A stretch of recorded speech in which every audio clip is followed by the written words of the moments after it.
मैं अरविंद केजरीवाल हूं, पर इससे क्या फर्क पड़ता है? मैं आप में से एक हूं, यह सबसे इंपॉर्टेंट बात है। मैं और मेरा परिवार, हम आप ही के जैसे हैं, आप ही में से एक हैं और आप ही की तरह रहते हैं। मैं और मेरा परिवार आप ही की तरह इस सिस्टम के अंदर किसी तरह से अपनी जिंदगी जीने की कोशिश कर रहे हैं। मैं एक हाउसवाइफ हूं। कहने को तो मेरे पति की तनख्वाह 50,000 रुपये महीना है, लेकिन गाड़ी और घर का EMI निकलने के बाद कुछ पैसा नहीं बचता हाथ में। और महंगाई इतनी ज़्यादा हो गई है कि घर का खर्चा चलाना मुश्किल हो गया है। और पिछले कुछ महीनों से तो बिजली के बिल 1.5 से 2 गुना हो गए हैं। सब्जियों के दाम बढ़ गए हैं। पता नहीं कैसे घर चलाऊंगी मैं एक पुलिस वाला हूँ, ऑफिसर नहीं हूँ, छोटा सा पुलिस वाला हूँ। लोग पुलिस वालों को बेईमान समझते हैं, पर सारे पुलिस वाले बेईमान नहीं होते। मैं ईमानदार हूँ, लेकिन हर महीने मेरे ऊपर वाले मेरे से पैसे मांगते हैं। कहाँ से लाऊं उनको पैसे देने के लिए? और अभी पिछले हफ्ते मेरे एक साथी पुलिस वाले का मर्डर कर दिया गुंडों ने। उसके परिवार वाले दर दर की ठोकरें खा रहे हैं, कोई नहीं है उनका ख्याल रखने के लिए। मैं एक व्यापारी हूं, तिलक नगर की मार्केट में मेरी दुकान है। 24 घंटे मेहनत करता हूं, चोरी नहीं करता, डाका नहीं डालता, मेहनत करके ईमानदारी से पैसे कमाता हूं। लेकिन ये सेल टैक्स वाले हर महीने आकर तंग करते हैं। जीना हराम कर रखा है इन्होंने। हर महीने पैसे देने पड़ते हैं, और पैसे ना दो तो केस कर देते हैं, पेनल्टी भी लगा देते हैं। मैं एक ऑटो ड्राइवर हूं, कड़ी मेहनत करता हूं। लोग कहते हैं ऑटो वाले बेईमान होते हैं, लेकिन सारे ऑटो वाले बेईमान नहीं होते। मैं ईमानदार हूं, लेकिन हर महीने पुलिस वालों को पैसे देने पड़ते हैं। मैं मीटर से चलना चाहता हूं, लेकिन पुलिस वालों को पैसे देने के लिए कहां से लाऊं मैं एक लड़की हूं, घर से निकलती हूं तो डर लगता है। मेट्रो में, बस में चढ़ती हूँ, ऐसे नोचते हैं जैसे इनके घर में माँ बहनें ना हो। पुलिस को कंप्लेन करने से कोई फायदा नहीं है, पुलिस कुछ नहीं करती।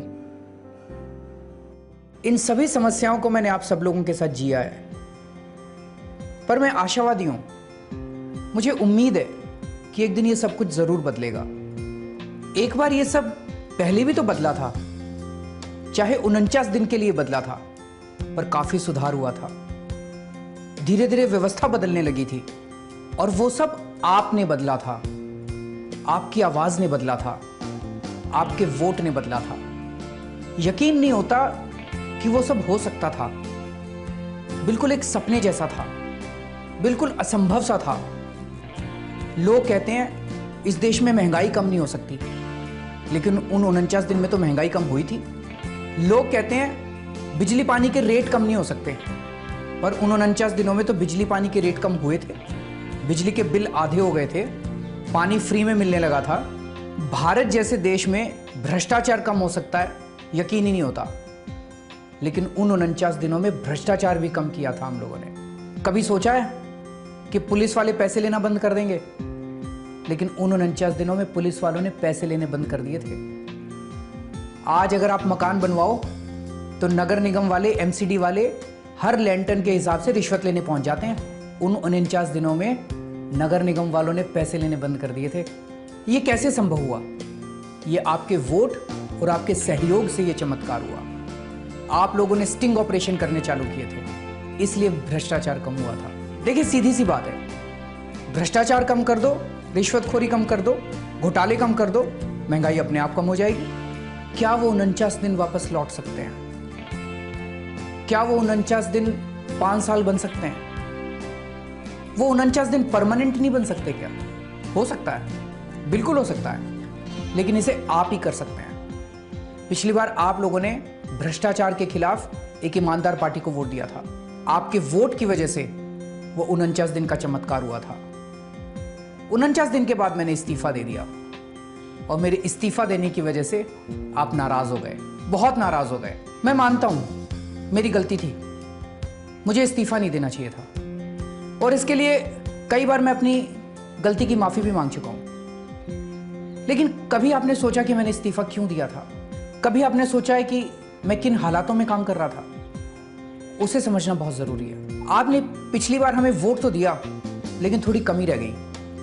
आपने हमें 28 सीट दी थी, लेकिन दिल्ली सरकार चलाने के लिए 36 सीट चाहिए। कांग्रेस ने हमें बाहर से समर्थन किया, इस तरह से हमारी 36 सीट हुई। लेकिन आप तो जानते हैं कांग्रेस कैसी पार्टी है। कहने को तो उन्होंने समर्थन दे दिया, लेकिन अंदर ही अंदर वो हमें कोई काम नहीं करने दे रहे थे, हर काम में टांग अड़ा रहे थे। किसी तरह से उनसे लड़ झगड़ के मैंने 49 दिन की सरकार चलाई, काम करने की कोशिश की, लेकिन जब काम करना नामुमकिन हो गया तो मैंने इस्तीफा दे दिया। अगर आप चाहते हैं कि वो 49 दिन जैसी व्यवस्था फिर से लौटे, अगर आप चाहते हैं कि महंगाई फिर से कम हो, बिजली पानी के बिल फिर से कम हो, अगर आप चाहते हैं कि भ्रष्टाचार फिर से कम हो, पुलिस वाले फिर से पैसे लेना बंद करें, नगर निगम वाले फिर से पैसे लेना बंद करें, तो इस बार आपको हमें पूर्ण बहुमत देना पड़ेगा। कम से कम 40 सीट देनी पड़ेगी। मैं एक आम आदमी हूँ, आप ही की तरह। मेरे पास चुनाव लड़ने के लिए पैसा नहीं है, और ये मैं अपने लिए थोड़ी कर रहा हूँ, ये मेरी लड़ाई थोड़ी है। पिछला चुनाव भी आपने लड़ा था, आपने पैसे दिए थे, आपने प्रचार किया था, आपने समय दिया था। ये वाला चुनाव भी आपको लड़ना है, और मुझे पूरी उम्मीद है कि अंत में जीत आपकी होगी।